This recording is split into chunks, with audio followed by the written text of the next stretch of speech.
O anak, matagal ka bang naghintay dyan? Gabi na dapat di mo na ako hinintay dito. Pa, nag-alala kasi si mama. Wala ka man lang makakasabay pa uwi Alam mo naman na ikaw nang huling inihatid ng service nyo sa trabaho tapos hindi mo lang maipasok ang sasakyan hanggang atin.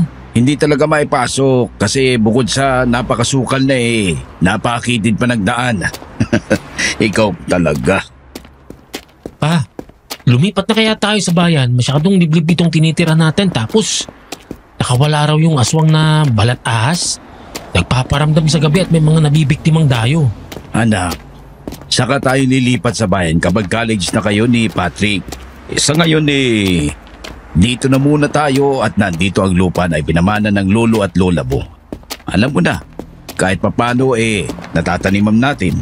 Hindi rin talaga magandang nararamdaman ko rito Mabigat ang energy ng paligid lalo na sa gabi. Ikaw talaga. Nagmana ka sa lolo mong espiritista. Ganyan din siya kung ano-anong nararamdaman sa paligid. Ibenta mo na lang kaya yung lupa natin pa para makaupa tayo ng bahay sa bayan. Nakakatakot na talaga dito sa atin Pa, Rinig mo ba yun? Parang tunog ng ahas Anak, mabuti pa ibilisan na natin ang paglalakad. Pa! Yung aswang na ahas! Sa likod mo, Pa! Pa! Tumakbo ka na, anak! Takbo!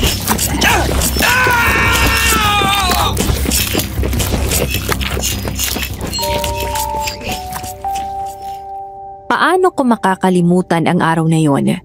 Ang gabing nilapan ng aswang ang aking ama. Para itong bangungot na palaging dumadalaw sa akin sa tuwing nagugunita ko ang pagkawala ni Papa. Matapos ang insidenteng yun, umalis na kami sa bukid.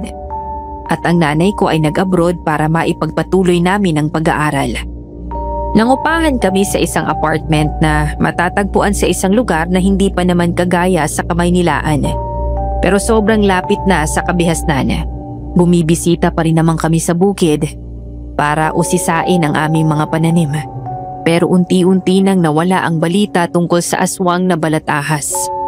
Ang sabi ng mga tao, bigla na lamang daw itong hindi nagparamdam. Baka namatay na o kaya naman ay may isang magaling na taong pumatay. Kung ganon, may hustisya na pala para kay Papa at sa mga taong nabiktima nito. Nakalimutan ko nga palang magpakilala. Ako si Joshua, 32 years old na sa kasalukuyan. At gaya ng iba dito, mahilig akong tumambay sa mga channel na nagtatampok ng nakakatakot na istorya. Dati sa radyo lang ako nakakapakinig ng iba't ibang horror stories. Pero ngayon, marami na sa YouTube. Kaya eto na ang nagsilbing libangan ko tuwing free time. Ang kwentong ibabahagi ko sa inyo ay hindi ko lamang sariling kwento. Ito ay may kinalaman sa aswang na may balat ahas. At kung paano nasangkot dito ang aking kapatid na si Patrick. Konting paglalarawan lang sa aking kapatid. Siya ay member ng LGBTQ+ community at mas prefer niyang tawaging Patty. Hindi naman po sa panlalait pero pinakamalaking insecurities niya talaga ang itsura niya. May kahabaan ng baba, malaki ang mata, pango, moreno ang kulay ng balat at higit sa lahat, maraming tagyawat ang mukha at tadtad ng peklat ang buong katawan na iniwan ng bulutong noong bata pa siya. Ito ang dahilan kung bakit ang aking kapatid ay naging tampulan ng tukso at pinagkaitan ng maraming oportunidad dahil sa itsura niya. Ito ang nagdala sa kanya sa isang malagim at nakakakilabot na pangyayari na inyong matutunghayan. Pinili ko pong ibahin ang pangalan ng mga tao at lugar sa aking kwento para makaiwas sa anumang usapin. May ipagtatapat po ako, nagtago ako ng isang aswang sa bahay namin. At para malaman niyo kung bakit, sisimulan ko na ito noong isang malamig na gabi, taong 2013.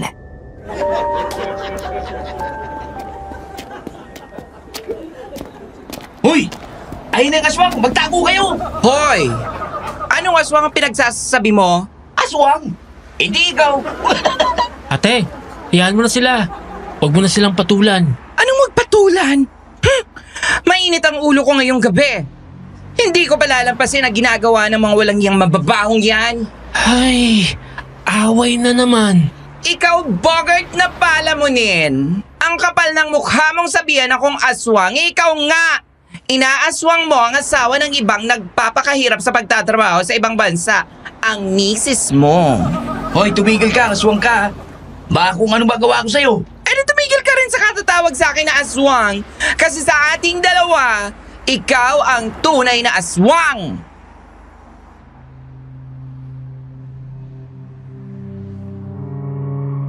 Nakita kong akmang igagalaw na ni Bogart ang kanyang kamay para suntukin ang kapatid ko. Kaya naisipan ko nang pumagitna. Mataba at malaki ang katawan ng lalaki. E payat lang yung aking kapatid kaya wala itong laban kung sakali.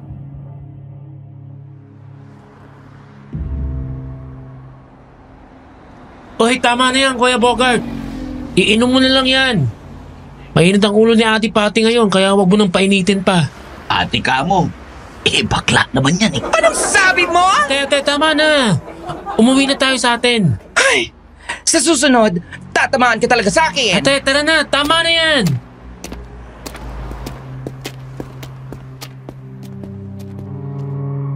Sa wakas, ikinalma na ni ate ang kanyang sarili at nagpatiuna na sa paglalakad. Agad ko naman siyang sinundan. Siya nga pala, ate ang tawag ko sa kanya at hindi kuya bilang pagtanggap at pagrespeto sa pagkatao niya. Pagka-uwi sa amin, agad niyang itinapon ang dalang bag sa upuan at padabog na naupo. Pumwesto ako sa tabi niya. Ramdam ko na may dinadala na namang sama ng loob ang kapatid ko.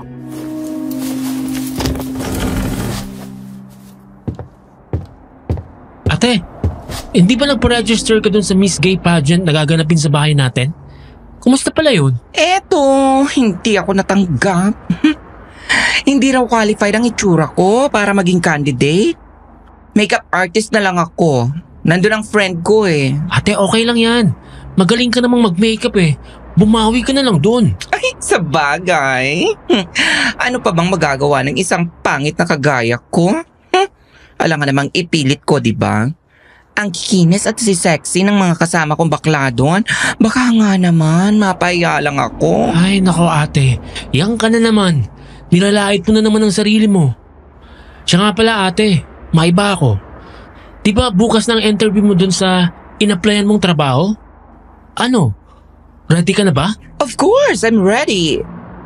Kaso, hindi ko alam kung matatanggap ako. Hindi ba magaganda at pogi ang nagiging receptionist sa mga hotel? Ay nako ate, ang isipin mo, walang laban yung iba doon pagdating sa galing mong makipag-usap sa mga tao. Ang ganda ng accent mo, tapos fluent ka pa sa English at marunong ka pa sa iba't ibang language. Tsaka isipin mo ha, graduate ka ng cum laude sa isang kilalang school tapos consistent honor pa simula elementary hanggang high school. Gaig mo sila! Ay naku, ang kapatid ko talaga. Palagi mo na lang ako minomotivate. Kapag natanggap ako, ililibre kita sa paborito mong restaurant. Yun! Kaya lagi kitang binubola eh. Ay wow! Bola lang pala yun! Kikilitiin kita, Julian. Huwag nakikiliti ako ate! Ikaw kasi, binata ka na pero para ka pa ring bata. Ate, may tao. Ako na. Magandang gabi sa inyo.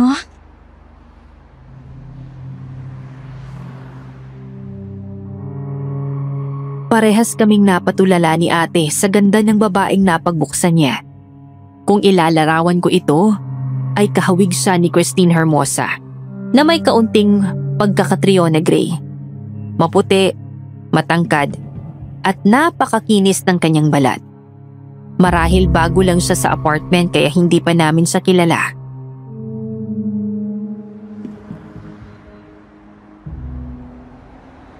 Magandang gabi rin. Anong sadya nila? Ako yung bagong kapitbahay nyo. Lumipat ako rito kasi mag-a-apply ako sa isang hotel na malapit lang dito. Binigyan ako ng maraming prutas ng landlord natin eh. Hindi ko naman ito mauubos lahat kaya bibigyan ko rin kayo. Ay, wow! Thank you! Siya nga pala, una na ako ah. Bibigyan ko rin yung isa nating kapitbahay.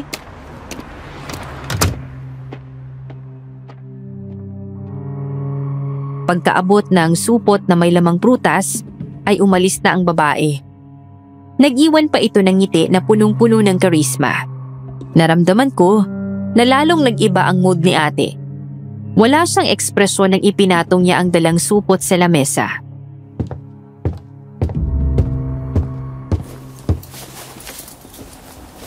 May bago pala tayong kapitbahay. Yun yata yung sinasabi nung landlord natin nung nakaraan. May nag-i-inquire daw dito na magandang babae. Akala ko ba hindi na niya pauupahan yung isang bahay dito kasi gagamitin ng anak niya kapag nagre-review na ito para sa board exam? Ewan ko nga eh. Yun din ang akala ko. Ay, naku. Kapag magaganda nga naman. Kung ganun lang sigurong itsura ko, lang nambubuli sa akin tapos hindi ako marireject sa kahit saan.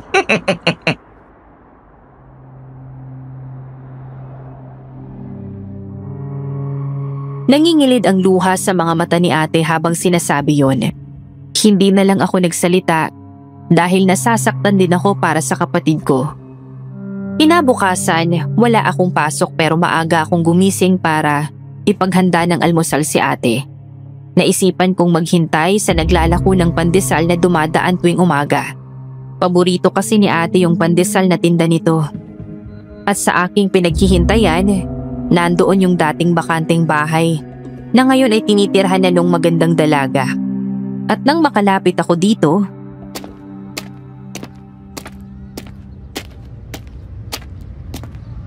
Ano yung amoy na yun? Parang pamilyar sa akin ah. Parang amoy masangsang na amoy damo.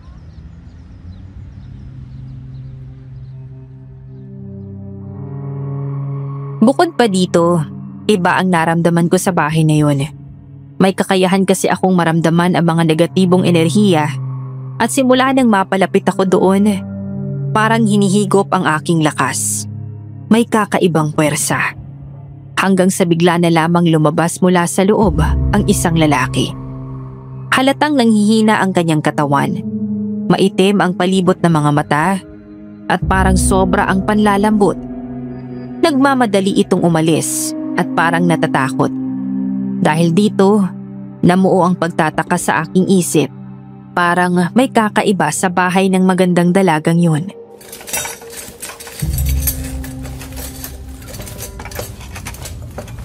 Hoy!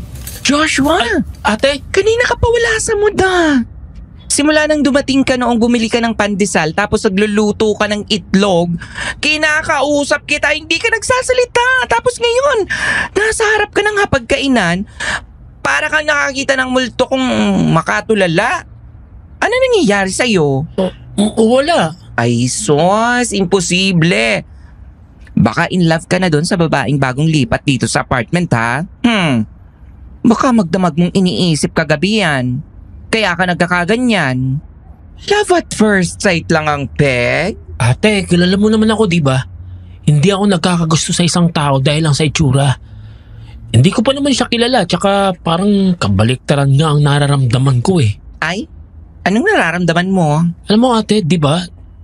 Doon naman talaga ako naghihintay sa pagdating ni Manong na magpapandesal sa tapat ng bahay na yun at dati.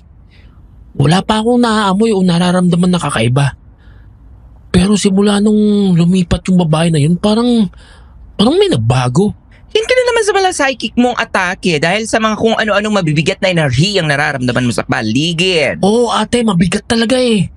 Tapos yung amoy, parang amoy ng aswang na balat ahas. Ay naku Joshua, ako'y tigil-tigilan mo dyan ha. Wala na yung aswang na balat ahas na yon. 5 taon nang patay si Papa. At 1 buwan pa lang simula nang mailibing siya. Ang sabi ng mga taga roon sa bukid natin nawala na lang daw bigla yung aswang na yon. Hindi na nagparamdam. Pero paano kung marami pala sila, hindi lang iisa? Imposible naman na yung babaeng yon ay aswang. Ang kinis-kinis ng balat Sabi nila, yung aswang daw na yon kapag katawang tao, puro kaliskis ng ahas ang buong katawan. Malay mo, kaibigan niya pala yun tapos tinatago niya dun sa bahay. Ay naku Joshua, ako'y malalate na sa interview. Kumain na nga lang tayo.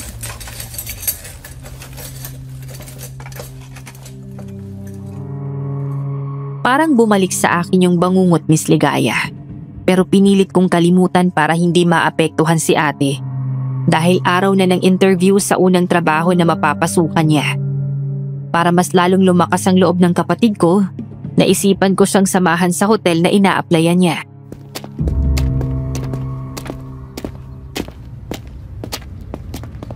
Hoy Joshua, sigurado ka bang wala kang lakad ngayon? Yung mga kabarkada mo baka ayain kang gumala. Ay, naku ate, mas mahalaga pa ba yun dito? Unang trabaho mo to, kaya dapat suportahan kita. Oh! Ay naku, ang sweet ng kapatid ko. Kaya ang taas ng standard ko sa mga lalaki dahil sa'yo. Basta, pag nakapasok ako ililibre kita, promise yan. Siyempre ate, asahan ko talaga yan. Joshua, sana hindi nila tingnan yung itsura ko. Tsaka sana wala akong kasabay na maganda kasi sabi nila, direct hiring daw. Ngayon din malalaman kung tanggap o hindi. Ate, be confident. Kaya mo yan, ikaw pa. Ano bang sabi ko sa'yo kagabi? Wala silang laban sa background mo. Hi. Oh, ikaw yung... Yes, ako yung kapitbahay nyo. So, sino mag-a-apply sa inyong dalawa? Si Ate Patty. Oh? Ay, hindi ko naman alam na mag-a-apply ka pala dito. Nabanggit ko pa naman sa'yo kagabi. Sana pala sabay na tayong pumunta rito. By the way, good luck sa atin.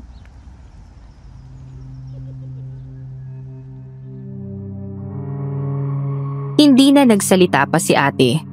Pakiramdam ko ay nawalan siya ng motivation dahil sa babae na yon. Kabaliktaran ko naman nang iniisip. Pagdududa ang nararamdaman ko dahil sa vibes ng bahay niya. Ilang minuto lang ang lumipas ay nagsimula na ang interview. Pumasok na sila sa loob. Ako naman, naiwan sa labas para maghintay. Nag-cellphone muna ako para hindi mainip. Ilang sandali lang sumilip ako sa bintana at napansin ko na parang nagkakagulo sa HR office. Nagpaalam ako sa guard para makapasok at pagdating doon,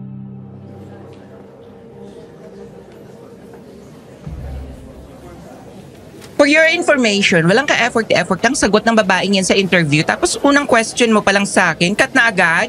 Kanina mo pa ako inihuhuli kasi parang ayaw mo akong interviewin. Tapos siya, hired agad eh. Pineke nga niya yung mga nasa resume niya eh. For your information din, receptionist sa hotel ang ina-applyan mo. Ibig sabihin, araw-araw kayo makikisalamuha sa iba't ibang uri ng tao at napakalaking impact ng physical na itsura. Oo, magaling kang makipag-usap at mukhang magaling kang makipag-socialize pero tingnan mo naman ang itsura mo. Sobrang dami ng peklat mo sa balat at kahit siguro anong ganda ng brand ng makeup na ipahid sa mukha mo, walang magbabago. Pinagbigyan lang kita kasi sayang ng effort ng pagpunta mo rito. Pero nang makita kita, alam kong hindi ka qualified. Nung nagpa-skill kayo ng job hiring sa labas ng hotel ninyo, ang nakalagay college graduate with a degree of hotel and restaurant manager with pleasing personality and no experience required as long as willing to be trained. Wala naman nakalagay na kailangan maganda, maputi, makinis at sexy. Kasi sa pagkakaalam ko, hindi naman model o artista ang hinahire ninyo, kundi mga receptionist na kayang mag-cater ng service sa hotel ninyo, hindi ba? Pleasing personality nga eh. Ibig sabihin, kasama na yung physical appearance. Kaya malamang, kailangang maganda. Sir, a pleasing personality is more than just looks. It's about being professional, friendly, and good communication skills. Mayroon ka nga niyan, wala ka namang looks. Tanggapin mo na kasi ang realidad na ang mga pangit ay hindi para sa lahat ng trabaho. So, leave.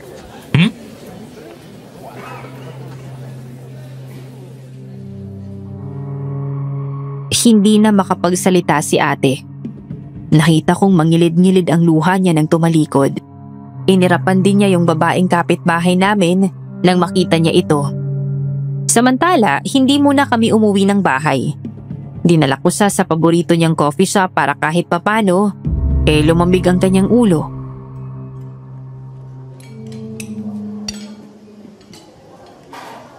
Mali ka naman ang pinagdalan sa akin, Joshua. Dapat sa bar. Gusto kong magpakalasing. Ate, ito ang paborito mong coffee shop, di ba? At wala pang bukas na bar. Mamaya pa yung hapon. Hayaan mo na yun. Mag-apply ka na lang sa iba. Hindi naman siguro lahat ng hotel ganun lang standard. Pero teka, paano mo nalaman na peke yung mga nakalagay sa resume ng babaeng kapitbahay natin? Si Yana. Nalaglag kasi yung resume niya habang nakapila kami. Tapos pinulot ko. Yun, binasa ko. Yung school na nilagay niya parang wala namang ganun sa ating lugar Naka-address yung province natin. Paano ka nakakasiguro na wala talaga? Sa pangalan. Weird yung pangalan. Tapos isa pa habang ini-interview siya, nakikinig ako sa labas kasi medyo nakaawang yung pinto. Walang kwenta mga pinagsasabi, parang hindi man lang nag-prepare. Pero after 2 questions, satisfied na agad yung interviewer. Tapos hired na agad siya. Talaga? Ang weird nga Graduate daw ng HRM. Pero simpleng question, hindi masagot ng tama. Nag-aral ba talaga siya? Tsaka first time niya rito Hindi pa nga ito kasing bongga ng Manila, pero parang hindi siya sanay sa mga bagay-bagay.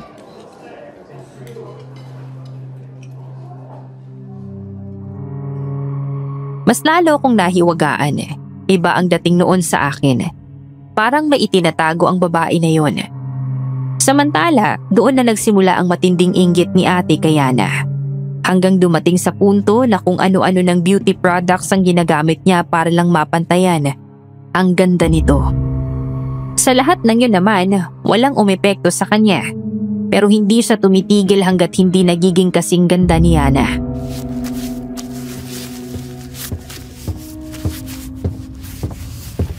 Ate, natutuklap na yung balat sa mukha mo dahil sa ipinapahid mong cream. Naku, normal lang ito. Natutuklap kasi inaalis yung patay na balat. Mga isang araw, okay na to. Ate, maganda ka naman Nagpapa-apekto ka lang sa sinasabi ng mga tao. Ay nako Joshua, free ka ba mamaya? Bakit? May ipapakisuyo ako sa'yo. Hindi ba? Nahalata mo naman. Prostitute yata yan si Yana. Gabi-gabi pa naman, may dumadating na lalaki sa bahay niya. So, anong gusto mong gawin ko, ate? Maging isa ka sa mga lalaki na yon. Magkunyari kang rirentahan ang katawan niya. Pero ang totoo, aalamin mo kung ano yung beauty product na ginagamit niya. Ate, ayoko. Wala pa akong experience, saka baka mamaya makakuha pa ako ng sakit doon. Alam mo naman kung kani-kanino siyang lalaki nagpapaano. Di kiss-kiss lang. Tapos umalis ka na. Kunyari, naalala mo yung may gagawin ka. Joshua, please. Please na. May naipon akong pera rito. Iyon ang ibabayad mo sa kanya. Malaki pa ang sobra nito. Ang iba ay para sa'yo talaga. Ibili mo ng kahit na ano. Favor lang Feeling ko may ginagamit yang si Yana at gusto kong malaman kung ano yon.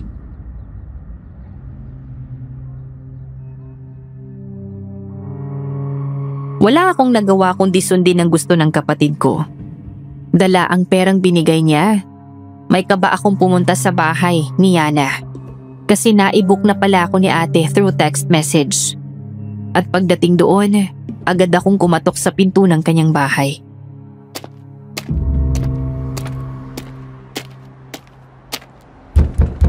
Tao po! Oh, Joshua. Tamang-tamang pagdating mo. Di ka, pasok ka. Sige.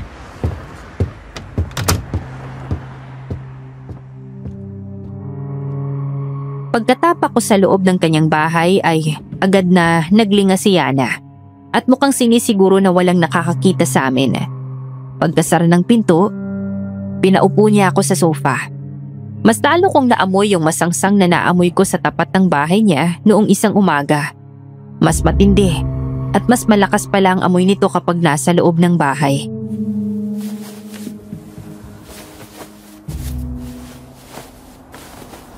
Joshua, hindi talaga ako makapaniwala na gusto mo rin pala ng ganito.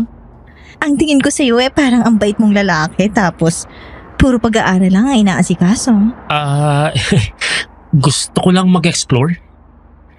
Alam ba ito ni Patty? Hindi. Teka lang pala ha. Kukuha lang ako ng alak na maiinom natin.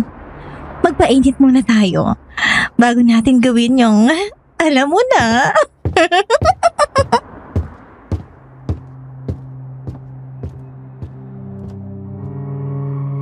Pilit akong ngumiti sa sinabi niyo ni Yana para magkunwaring gusto ko rin. Pero sa totoo lang, kahit maganda siya, nandidiri ako. Hindi kasi ako yung tipo ng lalaki na mahilig sa ganun. Habang nasa kusina siya, nag-obserba ako sa bahay niya. Hindi ito tipikal. Puno ito ng mga itim na kurtina. May mga kakaibang bagay na parang ginagamit sa isang ritual. At higit sa lahat, napansin ko ang isang salaming lalagyan na tila may mga buto ng tao.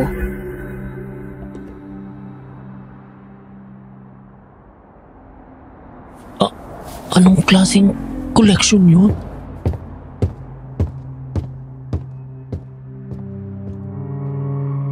Dahan-dahan ko itong nilapitan at sinuri. Medisina ang kursong kinuha ko sa college kaya alam ko ang pagkakaiba ng buto ng hayop at buto ng tao. Akmang hahawakan ko na ito nang may marinig akong yapak.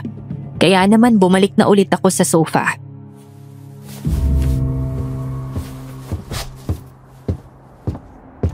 Nainip ka ba? Hindi naman. Umiinom ka ba? Medyo matapang itong alak na to eh. Ganun ba? Oo. Mas matapang ang alak, mas mainit, mas magiging maligaya tayo mamaya. May tanong ko lang pala. Ano bang beauty product ang ginagamit mo sa katawan? Ay wow! Interested ka ha? Siyempre sikretong malupit. Walang clue. Bakit mo naman naitanong? Ang ganda mo kasi. Alam mo ikaw, ang cute mo. Uminom na nga lang tayo. Mas lalo lang ako na-excite sa'yo eh. Ay, teka lang pala. Bago tayo pumunta sa kama ko, may gagawin lang ako saglit. Hindi to pwedeng mawala kasi part na to ng routine ko. Dito ka lang ha, wait mo ako.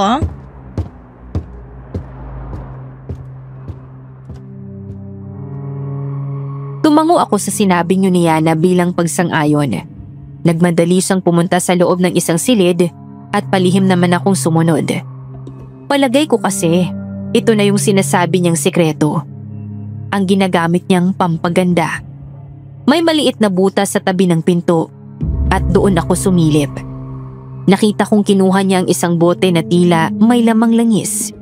Ininom niya ito at naglagay din siya ng kaunting patak sa kamay niya at pinahid sa kanyang mga braso at binti. Matapos ang ginagawa niyang yon ay lumabas na siya ng kwarto. Lumayo ako sa pinto para hindi mahalata.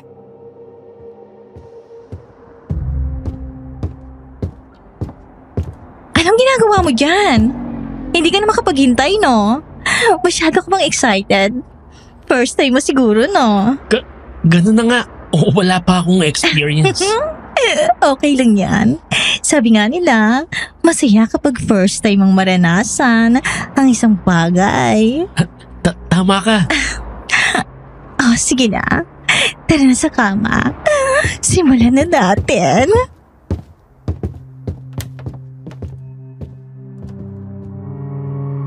Agad na nagpatiuna sa paglalakad si Yana papunta sa kanyang kwarto at sumunod naman ako. Itinulak niya ako sa kama at siya naman ay dahan-dahang inalis ang kanyang saplot. Kitang-kita ko na ang buong katawan ni Yana. Pero nang mga oras na yon, wala akong nararamdamang pagkaakit sa kanya. Mas nakafocus ako sa kanyang amoy. Ang masangsang at maladamong amoy na naaamoy ko sa bahay niya ay nasa kanya ng katawan.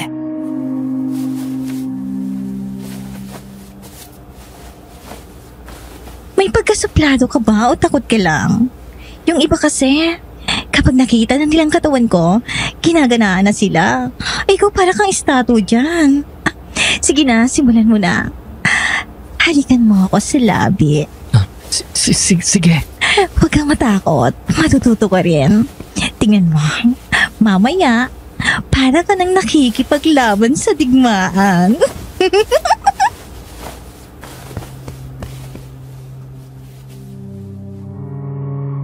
Kailangan kong panindigan ang pagpunta ko sa lugar na yon, kaya agad akong umibabaw sa kanya at sinunggaban siya ng halik. Gumanti naman ang babae sa akin. At habang ginagawa namin yon, pakiramdam ko ay nanghihina ako. parang may humihigop sa aking enerhiya. Habang tumitindi ang aking emosyon, ay mas lalo kong nanghihina na para bang kinukuha ni Yana ang aking lakas. Bukod pa dito, may kakaibang tunog akong narinig. Ang tunog ng paggalaw ng kanyang dila ay gaya ng sa ahas at ang tekstura ng kanyang balat, kahit na makinis tignan, ay magaspang na balat na dumadampi sa aking katawan. Pinagmasdan ko ang kanyang mukha. Walang ibang ekspresyon kundi ang pagkasabik. Pero ang kanyang mata ay parang nagiging dilaw at nag-iilaw. Ilang sandali pa, nakita kong muli ang itsura ng aswang na balat ahas na pumatay kay Papa. Ang ulo ay sa tao, pero kulubot at kulay berde. Ang dila ay mahaba at maliit. Ang kilos ni Yana, patuloy na naging agresibo at nakakatakot. Hindi ko na makayanan kaya naman. Ano yun? Joshua, bakit ka sumisigaw? Nang ikisap ko ang aking mata ay bumalik na sa paningin ko ang natural na anyo ni Yana, na isang maganda at makinis na babae. Napabangon na ako mula sa pagkakahiga. Hindi na maganda ang pakiramdam ko sa kanya.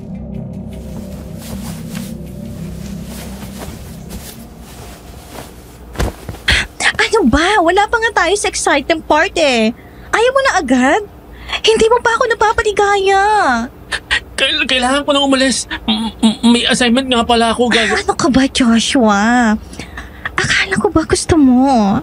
Tuloy na natin, please. Hindi. Pasensya ka na.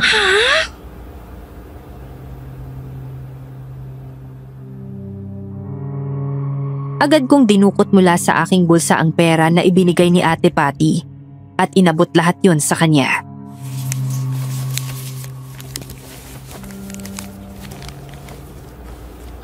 Hindi mo natin natapos pero babayaran pa rin kita. Pasensya ka na talaga.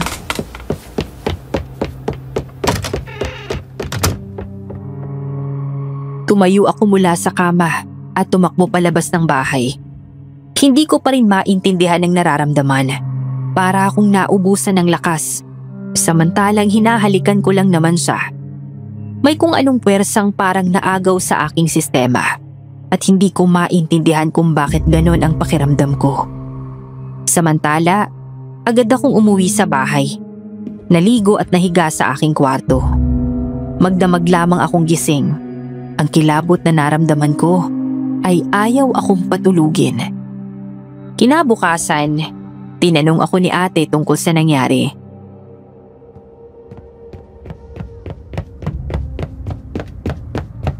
Ano nangyari? Nalaman mo ba kung anong beauty products yung ginagamit niya? Hindi ko na alam na dumating ka kagabi kasi sobrang antok na ako. Maaga akong nakatulog. Ate, ang weird. Ang weird niya. Ano? Mangkukulam ba siya? May ginagawa ba siyang ritual kaya gumaganda siya? Nalaman mo ba kung anong klaseng ritual yun? Ate, parang ganun na nga. Pero hindi yun ang dahilan kung bakit gumaganda siya. Eh ano?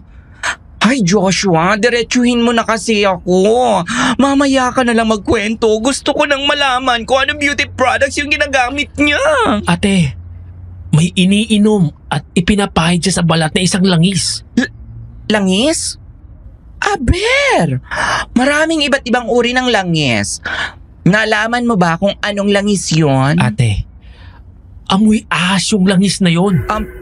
Baka langis ng ahas? My God! Alam namin mga bakla yun.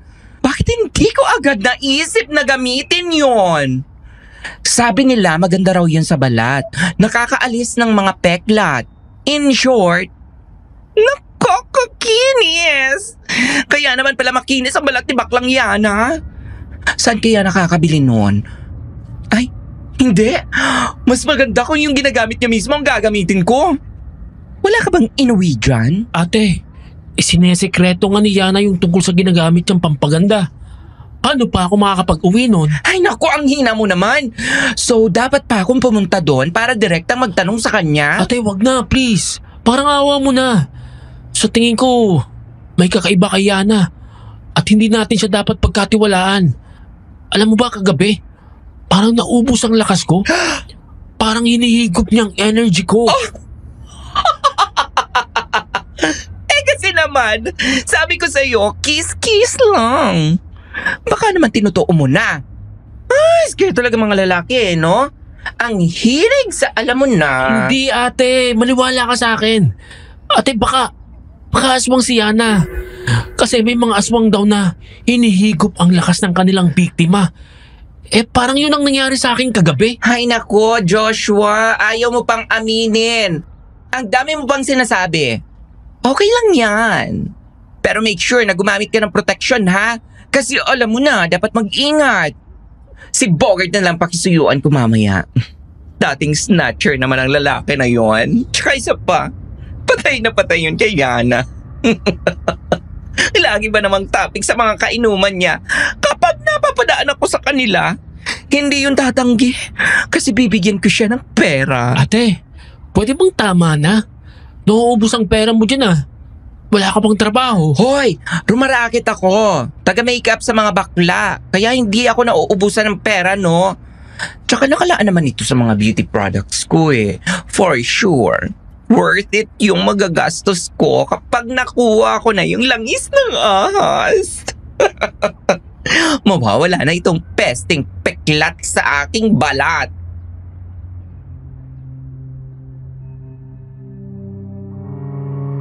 Wala na akong nagawa kundi ang magpakawala ng malalim na buntong hininga. Ginawa talaga ni ate ang gusto niya. Nakisuyo sa kay Bogart at gaya ng inaasahan, pabor na pabor sa lalaki ang hiniling ni ate. Kinabukasan, bumalik itong nanghihina at parang wala sa sarili. Sinalubong naman ito ni ate at pinapasok sa loob ng aming bahay. Hindi ito nagsasalita. At si ate na mismo ang dumukot sa dala niyang bag ng bote ng langis ng ahas na kalahati na lang ang laman.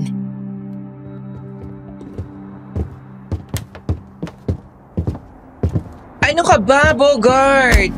Para kang estatwa. Hindi ka nagsasalita. Ay, wala bang puno? For sure, madaming stock yun si Bruha kasi beauty product nga niya eh. Eto lang talaga. Yan lang talaga eh. Ay, ano nangyari sa'yo? Paldo ba? Nakailang round kayo, no? Para kang nagbuhat ng isang truck sa sobrang hina. Aalis na ako. Ay, ubus ang lakas ni Manong. Nako, lagot ka na naman sa asawa mo kapag may nagsumbong doon. Sige na, alis ka na. Salamat ha. Bawi ka ng tulog. Bogart! Saglit lang! Ay, anong kailangan mo kay Bogart? Kwentuhan ang experience ninyo?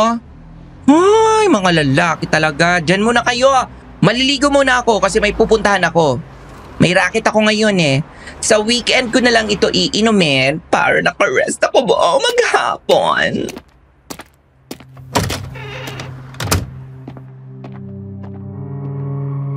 Hinintay ko na munang makapasok sa loob ng banyo si ate bago ko kausapin si Bogart. Ang lalaki naman ay nanatiling walang kibo. Tila estatwang nakatayo sa sahig.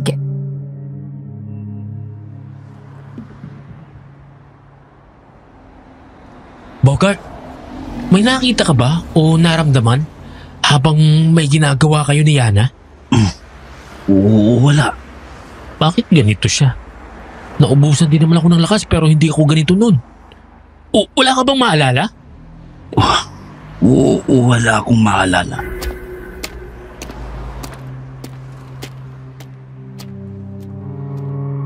Pagkasabi nun ay umalis na si Bogart. Mataman akong napaisip. Ibig sabihin, posibleng nakita rin ng mga lalaking nakasiping ni Yana ang nakita ko. Pero baka may ginawa si Yana sa isip ng mga lalaki, kaya wala silang maalala. At ginagawa niya yon pagtapos na. Hindi kaya ginagamitan niya ng hipnotismo ang kanyang mga biktima. Nag-obserba pa ako kay Bogart matapos ang araw na yon at kinausap ko siya. Ang nakapagtataka, bumalik din siya sa normal at parang walang nangyari.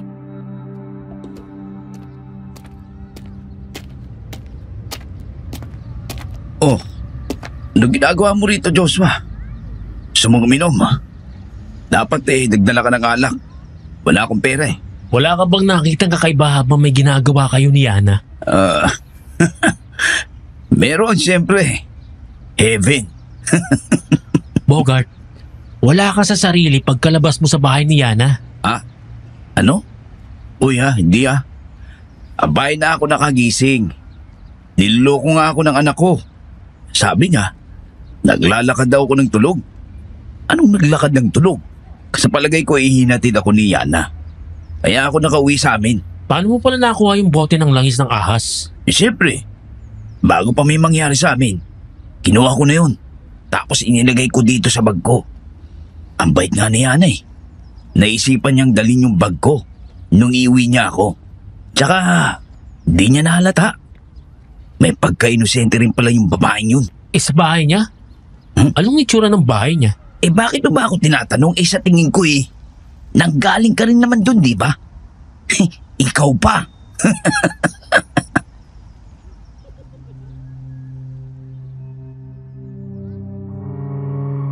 Doon ko nakumpirma na ginagamitan nga ni Yana ng hipnotismo ang mga biktima.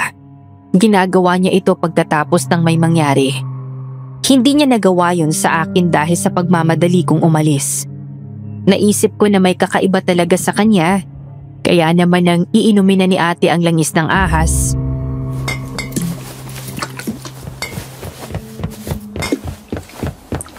Ano ba, Joshua? Pinaghirapan nitong kunin ni Bogart tapos aagawin mo lang? Ate, hindi mo dapat yan inumin. Baka kung anong mangyari sa'yo. Pakiramdam ko hindi ordinaryong tao si Yana. Yan ka na naman eh. Kahapon mo pa yan sinasabi. Huwag ka nga mag-isip ng kung ano. Di kung hindi siya pangkaraniwang tao, tapos may magic itong iniinom niya, di mas mabuti. Alam mo naman na gusto kong gumanda, di ba? Hayaan mo na ako sa gusto kong gawin. Ate, nag-aalala lang ako. Kapakanan mo lang ang iniisip ko. Ay nako Joshua, walang patutunguhan yung pag-aalala mo. Sa ayaw mo man at sa gusto, lalagukin ko na itong langis ng ahas.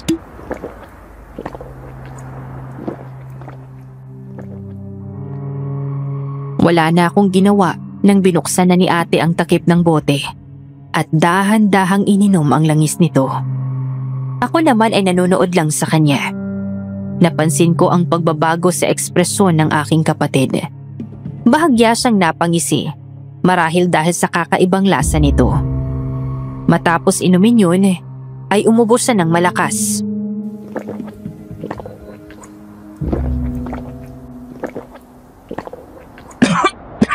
Ate, okay ka lang? Ang sama ng lasa. Parang pinagsamang lupa at kalawang tapos napakapait. Tapos habang nilulunok ko siya, parang umaala tapos ang init niya sa tiyan. Mayroon din siyang aftertaste na parang nabubulok na karne. Ate, kinakabahan ako baka hindi yan makabuti sa'yo. Dapat hindi mo na yan ininom. Ay naku, tiis ganda. Huwag ka mag-alala. Okay lang ako. Baka pure lang ito na talagang nanggaling sa taba ng ahas kaya may kakaibang lasa. Pero anyway, ganun talaga kapag gusto mong gumanda, di ba?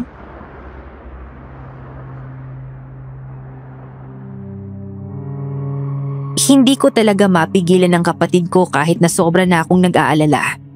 Simula nung inumin niya ang balat ng ahas na yon, hindi na siya makaalis sa kanyang higaan dahil masama raw ang kanyang pakiramdam. Bigla na lamang siyang nilagnat, nakaramdam ng pamamanhid at parang naghahalo ang init at lamig sa loob ng kanyang katawan. Sa pagkakataong ito ay may naisip akong paraan.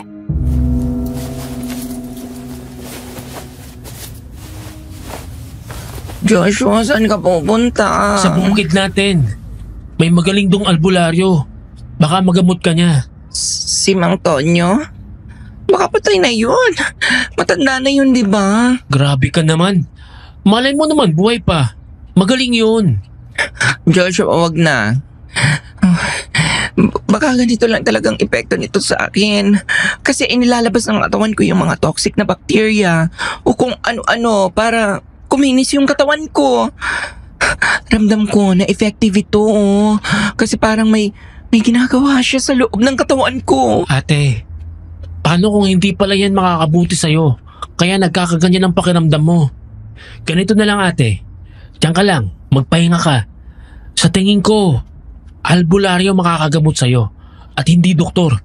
Kaya sa ayaw mo man at sa gusto, hihingi ako ng tulong sa albularyo.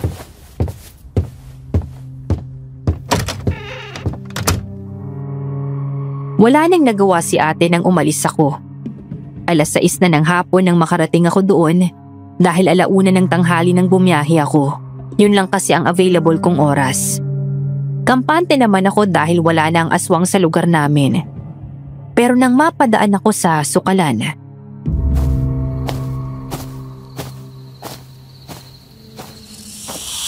Naku, may ahas pa yata.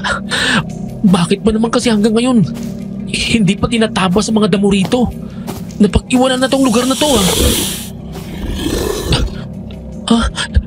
Teka, ano yun? binilisan ko ang paglalakad dahil tumatayo na rin ang aking balahibo. Doon ko napagtanto na hindi basta ahas ang aking naririnig, kundi isang aswang. Sa aking paghakbang, napatigil ako nang marinig ko ang pagsigaw ng tao mula sa di kalayuan. Ano yun? Diyos ko! Nagmamadali kong hinawi ang mga damo mula sa pinanggagalingan ng sigaw at doon ko nakita ang aswang na palat ahas kasama ang isang lalaki. Nakita kong binubutas ng aswang ang kanyang leeg at nang sumirit ang dugo ay agad na sinahod yun ng aswang. Winakwak din ito ang braso ng lalaki at parang lubid na hinila ang litid. Pagkatapos nito ay ginawa niyang straw at sinipsip. Napayapak ako sa tuyong dahon at nakagawa ng ingay. Napalingon sa akin ang aswang. Diyos ko! Huwag mo! Unti-unting lumapit sa akin ang aswang at ako naman ay napaatras. Inilabas nito ang kanyang dila na maliit at mahaba. Ang kilos niya ay parang ahas. Gumagapang ng dahan-dahan pero alam mo na agad na may panganib. Natumba ako sa kinatatayuan ko. Kinakain na kasi ako ng takot. Tuluyan nang lumapit ang aswang at nang ipikit ko ang aking mga mata. Nahanap din kitang aswang ka!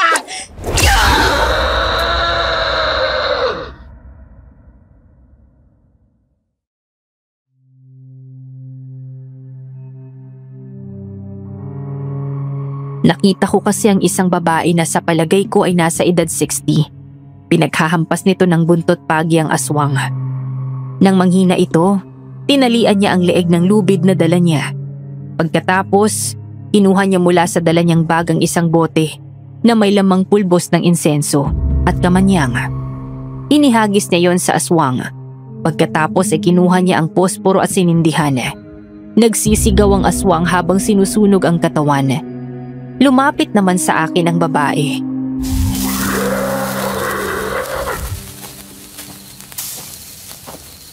Mabuti't nakaligtas ka bago kanya masaktan. Yung isang lalaki rito ay hindi na nakaligtas. Isa pa naman siyang misyonaryo. Kaya nga po, salamat po at dumating kayo. Tumayo ka na dyan at samahan mo ko.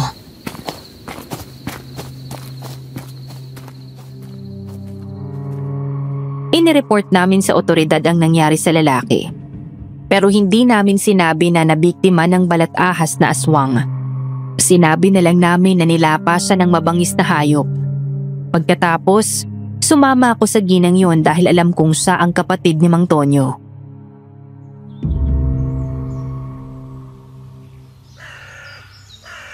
Hindi mo yata alam na 2 buwan ang patay si Mang Tonyo. Namatay na sa katandaan. Akala ko po ba wala na yung aswang na yon? Bakit nakita ulit natin siya kanina? Si Minerva yon. Si Minerva? Yung babaeng nagpapautang dito sa atin? Paano nangyaring? Aswang si Minerva. Hindi mo lang alam kasi gumagamit siya ng langis ng ahas. Nung nakatira kayo rito, ganap na tao si Minerva dahil doon. Nakawala siya sa kulungan kagabi kasi nasunog yung lumang warehouse na pinagkukulungan sa kanya. Kung ganap na tao na siya at gumagamit ng langis ng ahas, Bakit bumalik ulit siya sa anyong aswang? Kinuha ng kapatid niya na isa ring aswang yung langis ng ahas na ginagamit. May kapatid siya at ang pangalan ay Mariana. Noong tao pa si Minerva, ang kapatid niya ay nagpapagala-gala at siyang nambibiktima ng mga tao dito tuwing gabi. Wala kasing pakialam si Minerva sa kapatid niya at si Mariana nagsawa sa ganoong buhay. Ninakaw ni Mariana ang langis ng ahas at ikinulong si Minerva sa lumang warehouse. Sa pagkakaalam ko, umalis yung kapatid niya kaya parang nawala ang presensya ng aswang dito. Nalaman ko yun dahil may nakausap akong kakilala nila. Ano pong mangyayari kapag ininom ng tao yung langis ng ahas? Di mayayanggaw kung ang ininom niya ay mismong bote na iniinuman ng aswang. Kasi syempre, may laway na yun. Paano sila nagagamot ng langis ng ahas? May kasabihan nga na magagamot ng isang bagay ang kaparehas na bagay. Ang langis ng ahas, talagang magaling yan sa balat. Tapos yung ginagamit nila, niritwalan, dagdasal sa engkantong may mahika. Ang nakagagawa lang noon ay mga hindi pangkaraniwang tao na nakakakita ng mga hindi nakikita ng iba. Marunong po ba kayong gumamot ng young gout katulad ng kapatid nyo? Hindi ako marunong manggamot, iho. Ang alam ko lang ay pumatay ng aswang. Pero ang panggagamot, hindi.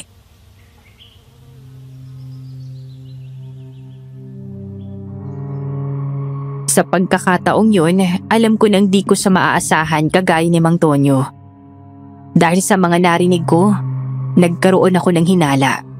Hindi kaya si Yana at Mariana ay iisa. Hindi ako sigurado, pero malakas ang kutob ko. Nagpalipas muna ako ng gabi sa bukid at nang umuwi ako kinabukasan, naabutan ko si Ate Patty.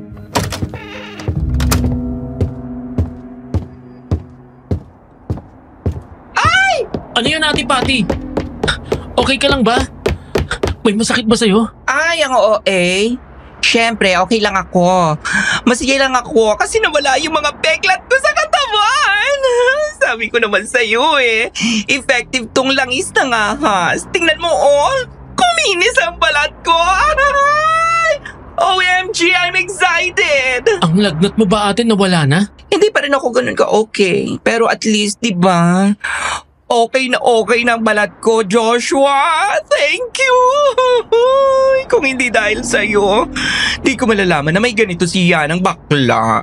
Papuntahin mo rito si Bogart. Inuman tayo. Magpapaparty ako ng bonggang-bongga.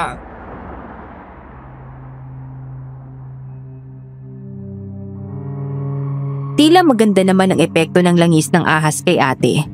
Kaya lalo akong naguluhan. Nagdududa ako kay Yana pero alam kong di ko pwedeng pangunahan ang mga bagay-bagay. Pero isang araw, bigla na lang dumaing si ate ng matinding sakit ng tiyan.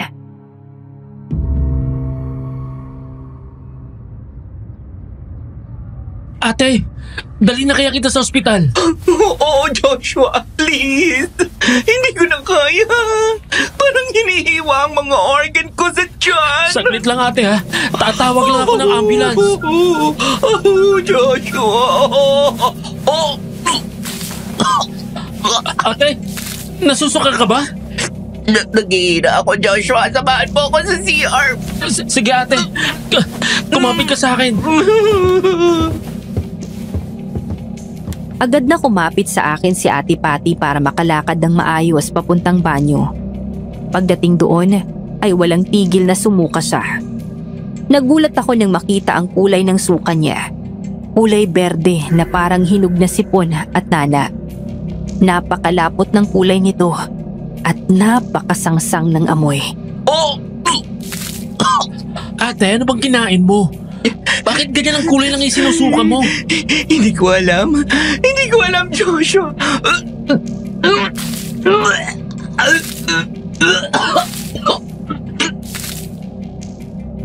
Wala na akong nagawa kundi ang haplusin ang likod ni ate habang patuloy siyang sumusuka.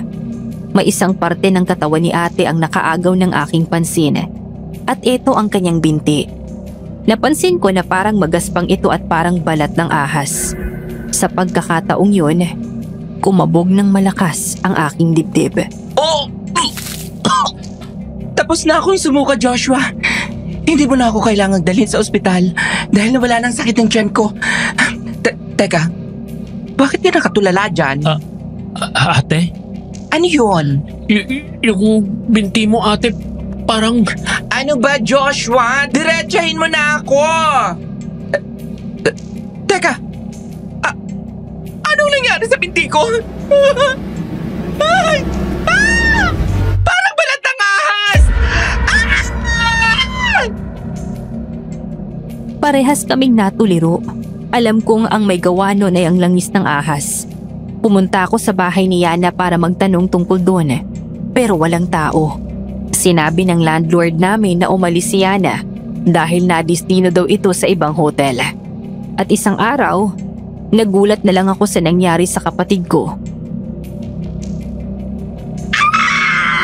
Ate! Ang katawan mo parang balat na ng ahas! Di ba, Joshua? Magagamot pa ito, Joshua! Hindi ko alam, ate! Hindi ko alam! Huwag mong sabihin hindi mo alam! Magagamot pa ito, Joshua! Magagamot pa! Hindi pwedeng hindi! Hindi pwede! Gusto ko pa maging maganda!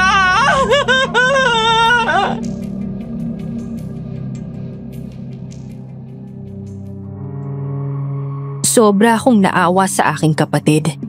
Hindi na rin siya makalabas ng bahay dahil sa naging itsura niya. Sinubukan kong gawan ng paraan. Humingi ako ng tulong sa iba't ibang albularyo. Pero walang nakatulong sa ibinigay nilang gamot. Halos nawalan na kami ng pag-asa.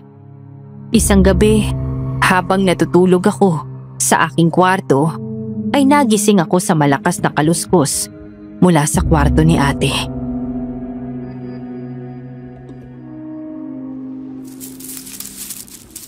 Diyos ko! Ano yun? Baka kung anong ginagawa ni ate dahil sa sobrang lungkot. Teka, pupuntahan ko. Pahangos akong pumunta sa kwarto ni ate. Nasa itaas ang kwarto ko at siya naman ay nasa ibaba. Kaya kailangan ko pang bumaba ng hagdan.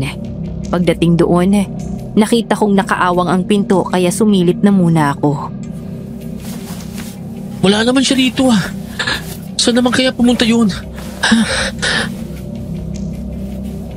Akmang tatalikod na sana ako nang maramdaman ko ang presensya sa aking likuran. At hindi lang basta presensya. May tunog ng ahas. Agad na nangatal ang buo kong katawan. Dahan-dahan kong dilingon ang aking ulo. At pagkaharap ko...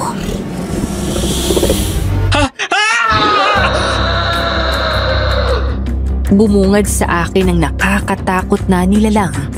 Ang ibabang bahagi ng katawan nito ay sa ahas, pero may ulo ng tao. Bahagyang nakalabas ang mga litid nito sa katawan.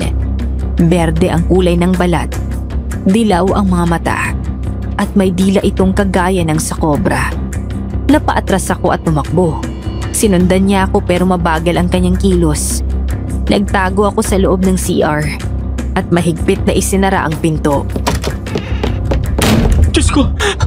Ano to? Hindi kaya naging aswang na si ate! Nanalangin ako habang nasa loob ng banyo. Pero mukhang hindi pa rin ako makakaligtas. Dahil sa maliit na siwang sa ilalim ng pinto, natanaw ko ang katawan ng aswang.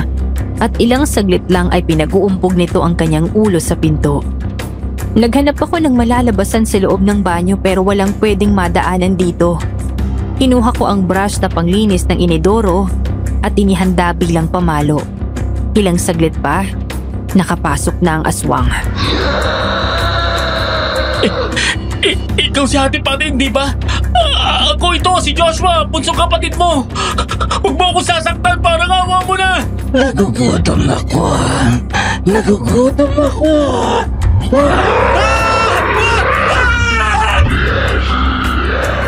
Pagkalapit niya sa akin, ay inihanda ko na agad ang dala kong pamalo at pinaghahampas ang matigas niyang katawan. Pilit na inaabot ng aswang ang aking katawan gamit ang kanyang dila, kaya ginalingan ko sa pag-ilag. At para tuluyang makatakas, binuhusan ko siya ng tubig gamit ang hose na nasa loob ng banyo.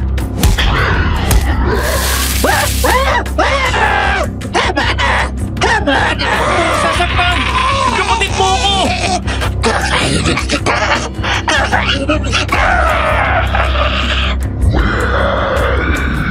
Nakita ko ang isang maliit na timba. Inuha ko yun at tinakip sa kanyang ulo. Nagkaroon ako ng pagkakataon na makatakas sa loob ng banyo. Isinarado ko ito para hindi makaalis ang aswang. Paglabas ko, natabig ko ang aparador na may babasaging bote sa ibabaw at nahulog ito sa ibaba. Natalsikan ang aking binti ng bubog nito kaya naman nasugatan ako at walang tigil na umagos ang dugo sa aking binti.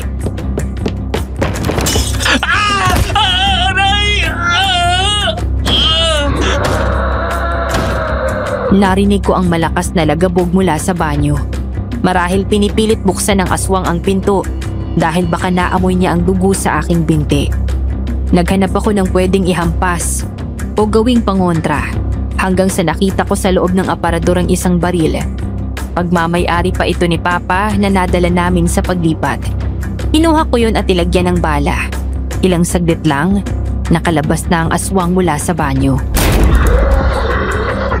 May dugo! May dugo! Kakainin kita!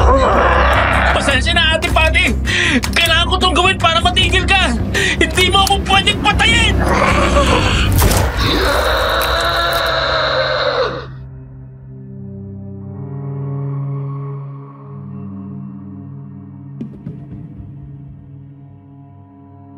Sa isang kalabit ko ng baril ay napahiyaw ang aswang sa sakit.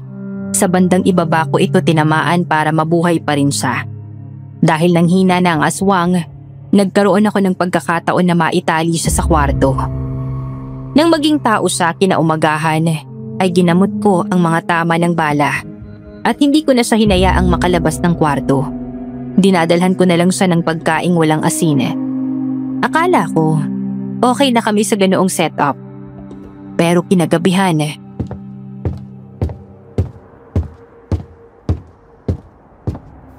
Ano?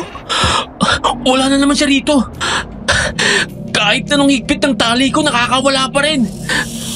Teka, parang naririnig ko yun mula sa kusina. Agad akong pumunta sa kusina at nakita ko doon ang aswang na winawakwak ang katawan ng alaga naming pusa. Uhaw nitong iniinom ang dugo ng kawawang hayop. Tumalikod ako para kumuha ng tali at bagay na pwedeng ihampas sa kanya. Pero narinig kong may kumakatok sa pinto. Ano ba? Kainis naman eh. Hindi na pwedeng magpapasok dito ng ibang tao. Malalaman nilang tungkol kay ate. Buksan niyo ang pinto, Pate! Joshua! Kailangan kong tulong ninyo! Ay, ano ba yan? Dahil sa kakulitan ng lalaki na yon, napilitan akong buksan ang pinto. Si Bogart pala ang taong yun. May umaagos na dugo sa kanyang ulo at halatang nakipagbugbugan. Lumingon muna ako sa loob. Pagkatapos ay sinara ang pinto para kausapin si Bogart.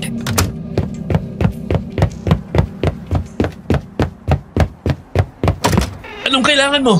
Nasaan si Patty? Kailangan ko ng tulong niya eh. Wala, natutulog. Marami kasi siyang pera. Binigyan niya nga ako ng pera nun para makabayad kay Yana eh. Sigurado akong matutulungan niya rin ako. Diretsahin mo na ako. Nakipagbugbugan kasi yung anak ko. Hawak siya ng mga pulis ngayon.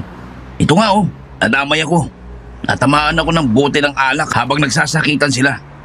Umari, uutang muna ako ng pampiyansa. Hindi ko kasi ito pwedeng sabihin sa asawa ko. Tapos kapapadala lang niya ng pera sa akin. Pinadalan ka naman pala ng asawa mo ng pera. Bakit hindi yun ang gamitin mo? Siyempre, ubus na yun. Alam mo naman ngayon, napakamahal namang bilihin. Tsaka sa isang buwan pa magpapadala ang asawa ko eh. Tulog si ate. Huwag na natin siyang abalahin, pwede ba? Umalis ka na. Sa iba ka na lang humiram ng pera. Napabuntong hininga na lang ako nang marinig ko ang tunog na yun dahil sigurado akong makakahalata si Bogart. Ano yun? May ahas yata sa loob ninyo eh. Ay, nakakalimutan ko palang sabihin sa inyo. Magaling akong pumatay ng ahas. Ako na bahala dyan. Huwag kang pumasok. Ano ba? Tutulungan ko na nga kayong patayin yung ahas. Sigurado kong papautangin ako ni Patty kapag ginawa ko yun. Ay, puwisit. Wala na akong nagawa nang pumasok si Bogart sa loob ng bahay. Hindi ko kasi ito mapigilan. Nagulat siya nang makita ang aswang. Mas mabilis ito kumpara dati at agad na nakasugod sa lalaki. Ako naman ay humanap ng pamalo pero pagbalik ko,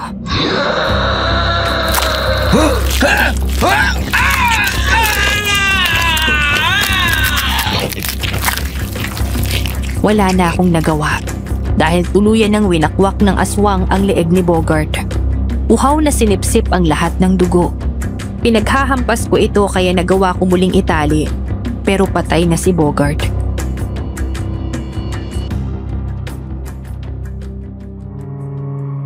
Kinabukasan, kumiram ako ng sasakyan sa kakilala namin dahil dadalhin ko na si ate sa lumang warehouse sa dati naming lugar.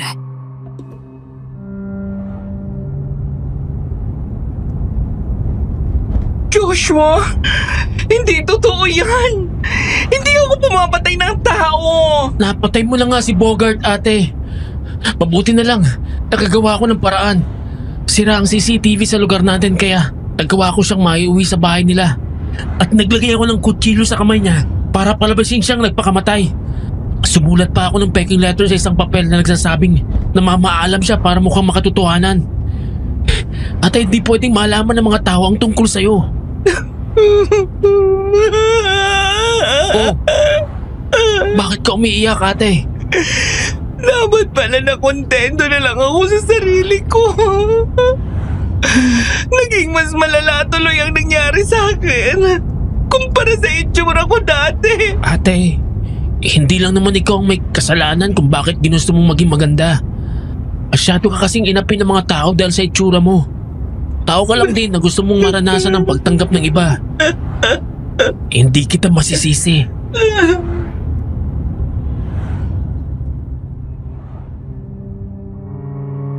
Natahimik ang pag-iyak ni Ate Patty dahil sa sinabi ko. Ako naman ay nagpatuloy lang sa pagdadrive hanggang sa makarating kami sa bukid. Sa liblib na lugar kung saan kami noon nanirahan. Pinuntahan ko si Aling Marisa para samahan niya kami sa lumang warehouse. At pagdating doon, iginapos namin si ate para hindi ito makawala.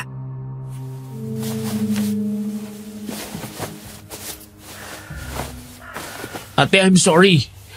Kailangan ko itong gawin para sa'yo. Okay lang. Hindi ko na rin alam ang ginagawa ko kapag nagiging aswang ako sa gabi. Saglit lang, ate, ha.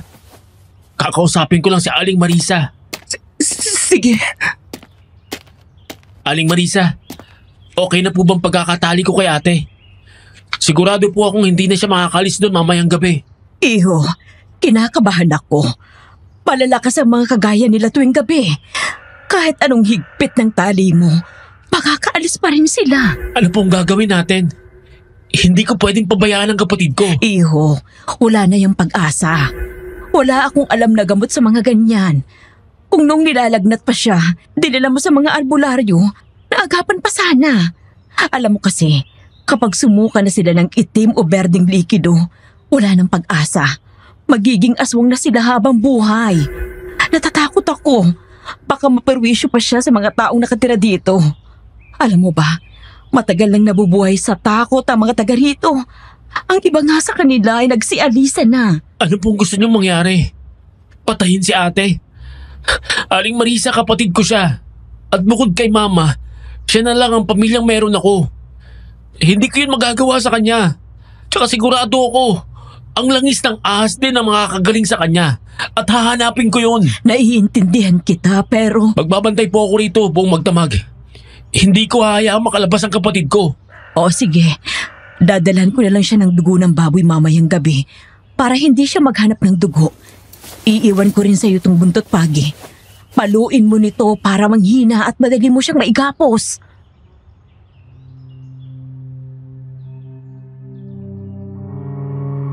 Pinanindigan ko ang sinabi kong yun. Sinikap kong hindi matulog buong magdamag para bantayan ang kapatid ko. Gayunpaman, inabot din ako ng antok na mga bandang 1:00 ng madaling araw at hindi ko na mapigilan ang sarili ko na makatulog. Nagising na lang ako na may malaking butas na daan palabas sa mismong lugar kung saan nakagapos si ate. Ay, ano ba yan? Bakit ba kasi nakatulog pa ako? Hindi ko tuloy siya napantayan. Buisit! Dala ang flashlight, buntot pagi at lubid. Lumabas ako ng lumang warehouse para hanapin si ate. At sa isang sukalan, narinig ko ang tunog ng ahas. At sa sinundan nito ng pagsigaw ng isang babae. Agad akong tumakbo para sundan ang pinanggagalingan ng tunog. At pagdating ko doon,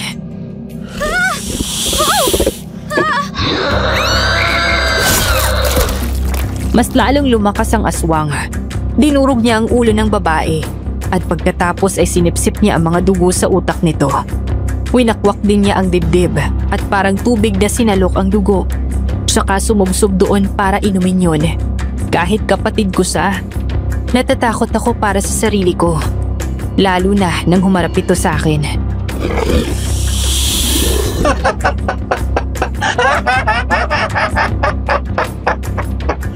Sino ka? Mukhang mabango ang dugo mo. Isusunod na ba kita sa taong ito? Ate! Huwag mo akong sasaktan! Magkapatid tayo! Ako to si Joshua! Nagugutom ako! Nagugutom ako! Dahan-dahang lumapit ang aswang. Kahit nangangatal na ang buo kong katawan, sinikap ko pa ring makakilos.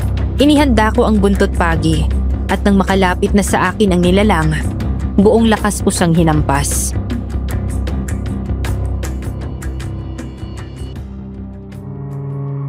Nang manghina ang katawan ng aswang, ay agad kong itinali ang kanyang katawan. Nang hihilahin ko na siya pabalik sa warehouse, napansin ko na may 2 taong nakasilip sa likod ng isang puno at tumakbo sila nang mapansin ko. Kaya naman kinabukasan,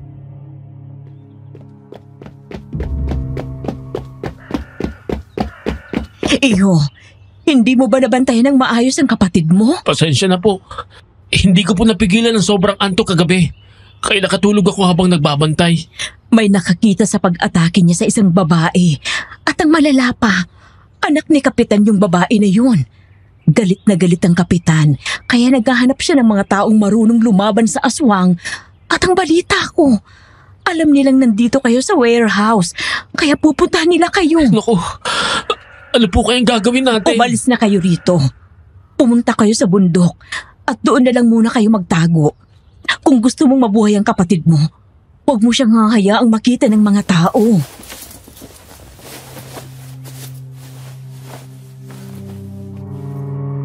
nataranta ako sa sinabi niyo ni Aling Marisa. Kaya agad akong naghanda sa pag-alis.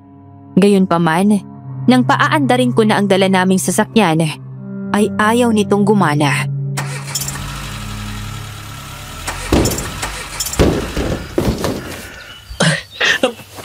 Puisit! Anong nangyayari? Ayaw gumana ng sasakyan, Aling Marisa. Kailangan ko muna tong ayusin. Iyo, nandiyan na sila. Po? Ano pang hinihintay mo?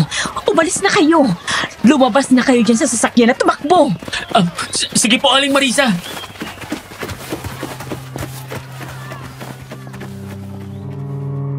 Lumabas kami ni Ate Patty sa loob ng kotse at tinakpan ko naman ng balabal ang kanyang katawan.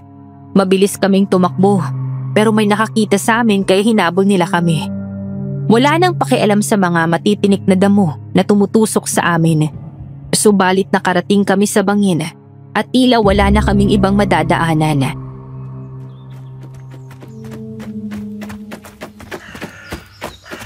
Ay, Pisit! Paano ito? Wala na tayong ibang madadaanan. Napunta pa tayo sa bangin. Tumalon na tayo. Tubig naman ang babagsakan natin tsaka hindi naman masyadong mataas. Ate, tumalon na tayo! Malapit na sila, ate! Tumalon na tayo! Joshua, natatakot ako. Kasalanan kong lahat ng ito eh. Ate, natatandaan mo bang sinabi ni Papa nung buhay pa siya? Kahit anong mangyari, dapat mong harapin ang lahat. Kagaya ngayon, wala na tayong ibang pamimilian kundi ang tumalon dyan at magtiwala ka. Kaya natin niyang languyin. Ate, huwag mo nang sisihin ang sarili mo. Malalampasan din natin to. Kahit aswang ka, hindi kita iiwan. Kasama mo ako.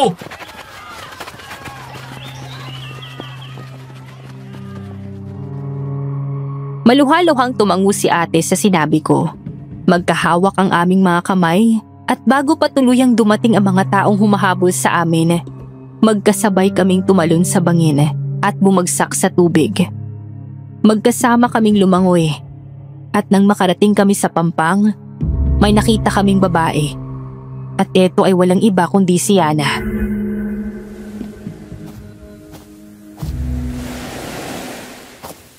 Yana! Yana! Anong ginagawa niyo rito?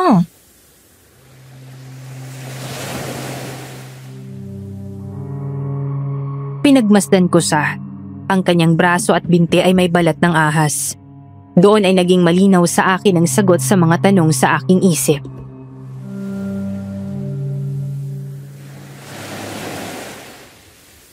Hindi ka totoong na destino sa ibang hotel, kundi bumalik ka rito para magtago. Alam ko lang totoo. Oo. Dahil nagkulang ang dose na iniinom kong langis ng ahas dahil ninakaw ng kapatid mo. Akala niyo wala akong alam sa ginawa niya?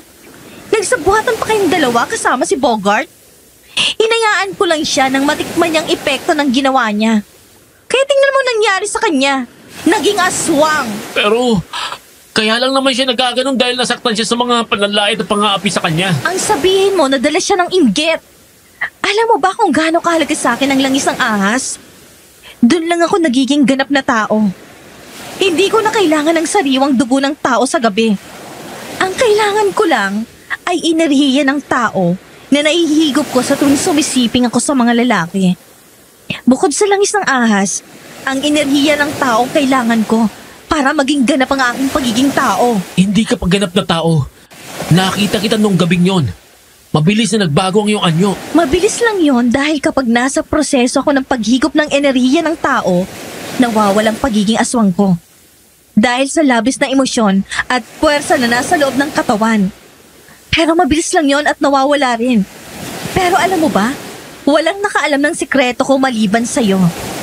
Dahil pagkatapos namin magsiping ng lalaki, ginagamitan ko sila ng hipnotismo para wala silang maalala sa mga nangyari. Nagmamakaawa ako sa'yo at humihingi rin ako ng tawad sa kasalanan nagawa ng kapatid ko. Tulungan mo siyang bumalik sa dati. Alam kong walang iba makakatulong sa kanya kundi ang langis ng ahas na ininom niya. Talaga? Ako nga hindi pa ako nakakakuha ng langis ng ahas dahil hindi pa oras. Ang albularyong gumagawa na nakatira sa kuweba sa dulo ng bundok, hindi pa bumabalik simula nang pumunta siya sa kanyang pamilya sa ibang lugar. 1 buwan na siyang hindi bumabalik. Isa pa, hindi ko siya bibigyan. Hahayaan ko siya magdusa dahil sa ginawa niya. Alam kong istorya mo. Ninakaw mo lang ang langis ng ahas sa kapatid mong si Minerva at ikinulong mo siya sa parang hindi siya makakawala. Parehas lang kayo. Parehas lang kayo na gusto ng magtanggap ng mga tao. Kaya sigurado ako, naiintindihan mo siya pero ayaw mong aminin sa sarili mo. Tsaka isa pa, alam kong ikaw ang pumatay sa papa namin.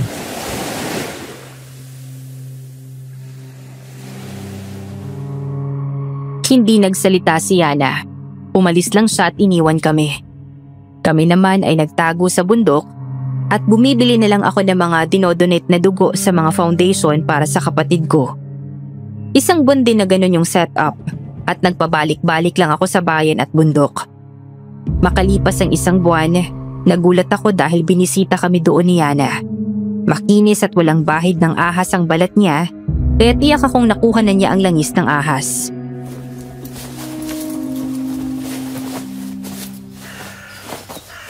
Hindi talaga kayo mahanap ng tao sa pinagtaguan nyo. Mabutit na hanap ko kayo. Ano pang ginagawa mo rito? Na-realize ko na tama ka. Parehas lang kami ni Patty. Kaya naiintindihan ko na siya. Nang balat ahas pa ako, hindi ako makalabas dahil alam kong lalaitin ako ng mga tao. Parehas kami ng naramdaman. Ito ang langis ng ahas para bumalik siya sa dati. Babalik ulit ako sa apartment. Sabihan mo na lang ako kapag ubos na at ako nang bahalang kumuha para sa kanya. Dati naman siyang tao, kaya hindi niya na kailangang humigop ng energy ng iba. Yana, salamat. Maraming salamat. Ate Patty, magiging tao ka na. Yana, maraming salamat. Maraming salamat. Patawarin mo ko sa nagawa ko noon. Okay na yon. Basta ngayon, Lagi mong isipin na maganda ka. At huwag mong papansinin ang sinasabi ng ibang tao.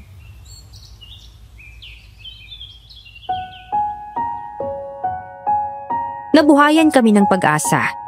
Sa wakas, bumalik na sa dati si Ate Patty at bumalik ang kumpiyansa niya sa sarili.